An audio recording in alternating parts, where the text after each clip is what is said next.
자, 글로벌 시장의 전망을 전문가의 시선으로 들어보겠습니다. 굿모닝 인베스팅닷컴 시간이고요. 인베스팅닷컴의 허재범 지사장 나오셨습니다. 어서 오세요.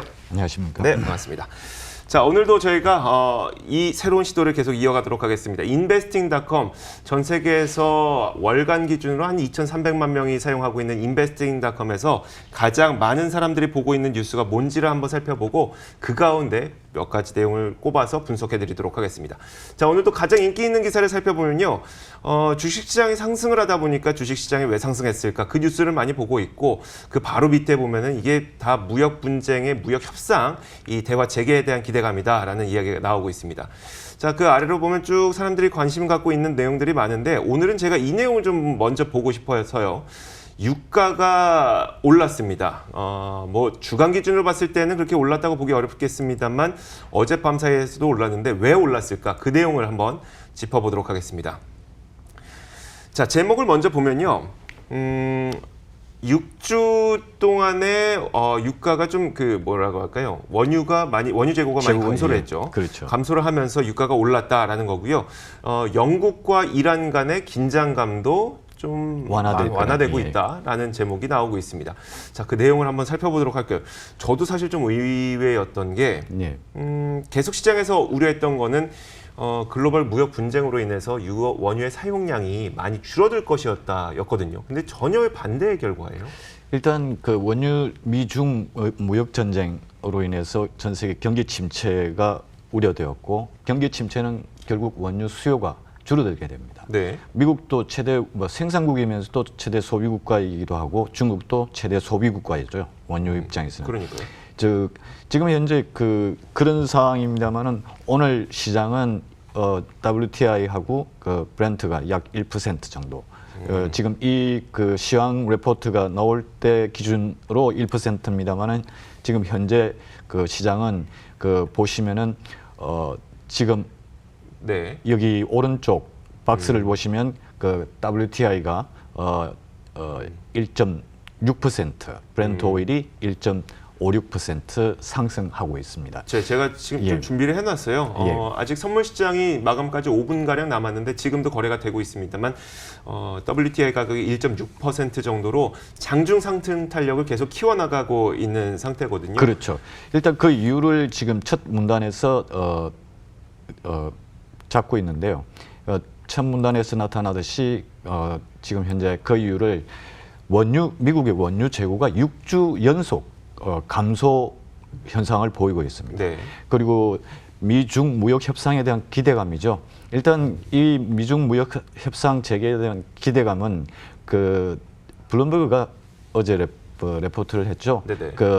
미 무역 대표부의 로버트 라이트하이저와 측근들이 지금 현재 월요일 샹하이를 방문했고 지금 미중 지난 5월 이후 처음으로 미국과 중국이 대면 회담을 한다는 것이죠. 네네. 이 협상은 수요일까지 계속될 것으로 지금 기대하고 있습니다. 네네. 하지만 이 협상으로 어떤 모종의 거래가 이루어질 것이라고는 아무도 기대를 안 한다는 거죠.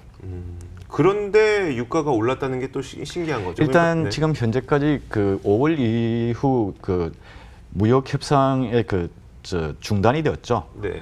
그 다음에 6월 말 오사카에서 G20 미팅에서 무역 협상 재개한다는 기대감으로 주가가 좀 오르기도 했고 유가는 영향을 좀 받았죠. 실제 대면 지난주 전화 통화를 몇 차례 했었죠. 하지만 5월 이후 처음 대면 회담이기 때문에 거기에 대한 기대감이 원유 시장에 반영된 것이라고 보고 있습니다. 네, 그 원유 시장에 영향을 주는 지정학적 요인들도 밑에 설명이 많이 나와 있는데요. 이란과 영국과의 어떤 긴장감은 많이 다소 완화가 됐다라는 이야기도 좀 있고요.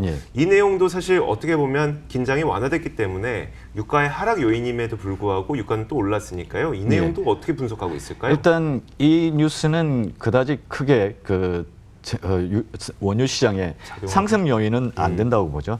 일단 테레사 메이 총리로부터 지난 어제죠. 오늘 24일 네네. 보리스 존슨 그 전 외무장관이 보수당의 토리당이죠. 보수당의 당 총수 대표가 되면서 총리로 선임될 예정입니다. 네네.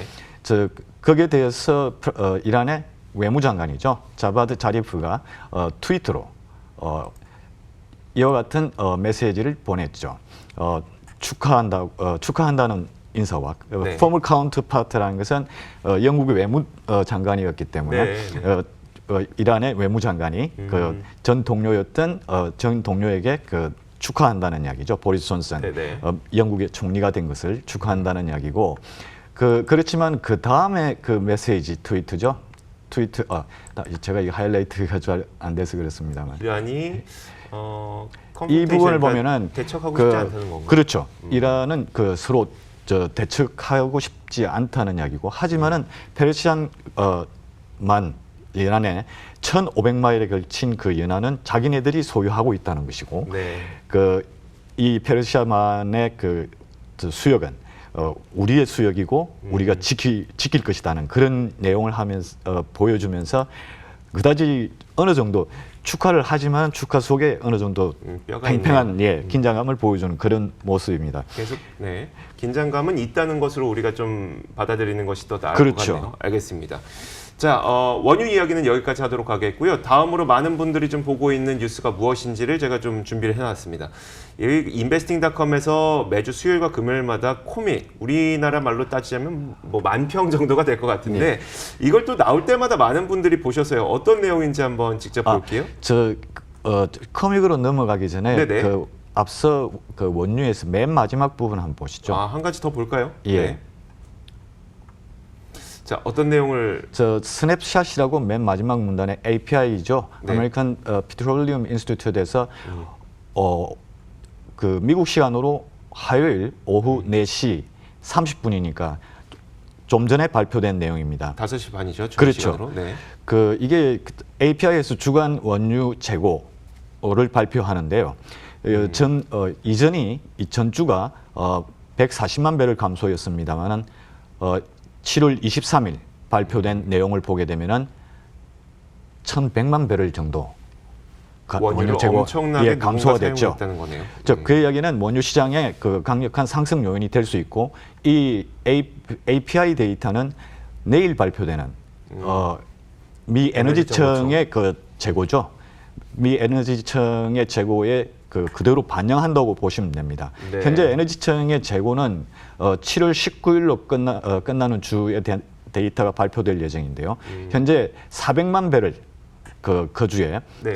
감소된 것으로 전망하고 있고 이것은 지난 다섯 주와 합치면은 네네. 약 3천만 배럴 이상이 감소한 것을 나타냅니다. 그 전 건은 뭐 허리케인 영향이라고 치더라도 이번 건은 정말로 많은 분들이 원유를 사용했다고 볼 수도 있을 것 같습니다. 그렇죠.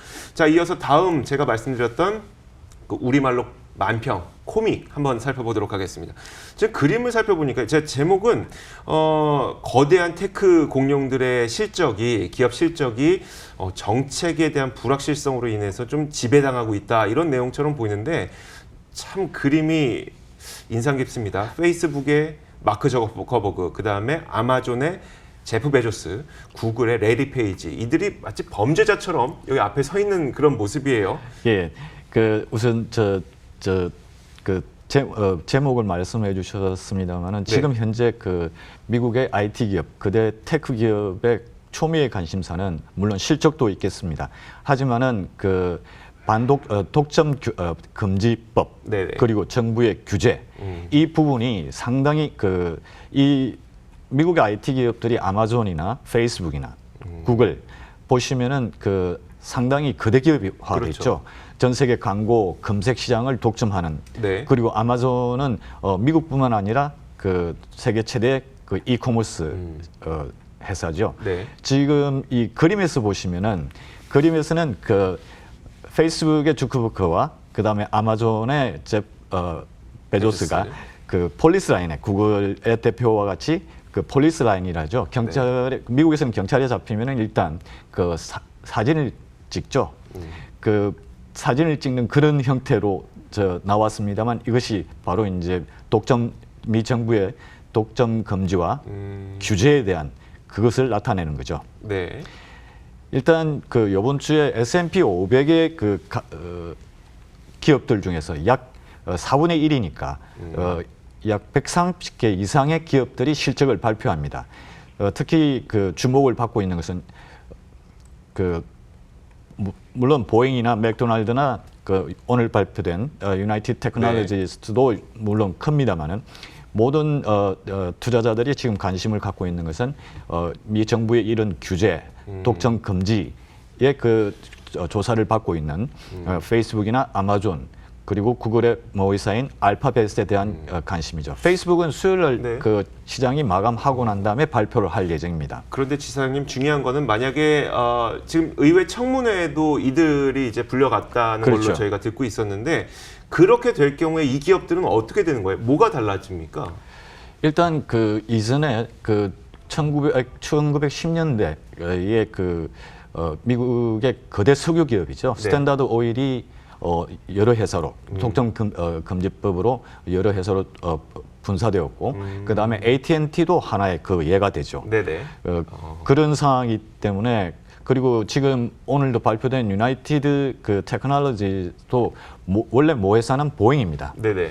보잉이 항공사와 항공기 제조업체를 가질 수 없다는 1934년 미 의회에서 법을 통과시켰기 때문에 그것으로 인해서 보잉 그 당시에 보잉이 세 개 회사로 나뉘어졌습니다. 네. 거기서 분사된 게 유나이티드 테크놀로지입니다. 그러면 이들 기업들도 물론 지금 당장 그런 일이 있는 건 아니겠습니다만 반독점법을 위반한다라고 하게 된다면 뭐 M&A를 못 하게 된다거나 아니면 실제로 이 기업들이 분사해야 된다거나 이런 식으로까지 될 수가 있다는 얘기입니다. 자, 지금까지 인베스팅닷컴 허재범 지사장과 함께 이야기 나눠봤습니다. 고맙습니다.